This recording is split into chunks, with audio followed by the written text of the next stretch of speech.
Ретката болест не е само проблем за оној што ја има, туку и за неговото семејство, за компанијата каде што работи, но и за училиштето ако станува збор за дете. Оваа жена чие дете, но и таа самата боледува од ретка болест, вели дека тие не се луѓе со посебни потреби, туку имаат потреби кои ако не ги задоволат не може да функционираат како останатите. Секојдневно имаме тешкоти, не само јас како пациент со ретка болест, туку и моите детенца кои што го има истиот проблем. Меѓутоа морам да кажам дека ја имав таа среќа да се наоѓам во една семејна средина кај што сум окружена со луѓе кои што ја прифаќаат оваа состојба. И исто така мојата работна средина го разбира мојот проблем. Значи да се има ретка болест не е ништо посебно, ние само го бараме основното право да имаме терапија за да бидеме комплетно продуктивен дел од ова општество.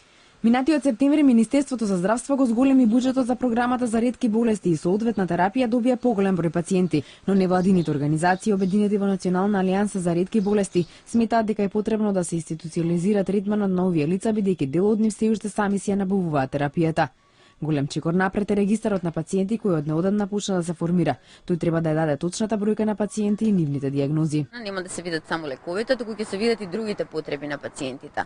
Значи тука се различни физикална терапија, ортопедски помагала, посебни завои, посебни фластери, различни суплементи се во прашање. Се уште има и лекови кои фалат, ретките ракови на пример се уште не се навлезени во самиот регистар и во набавката за лекови. Беше почната една национална стратегија за ретки болести.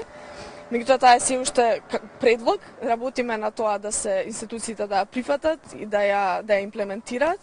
И на тој начин се надеваме дека многу од овие проблеми секојдневни ќе бидат решени.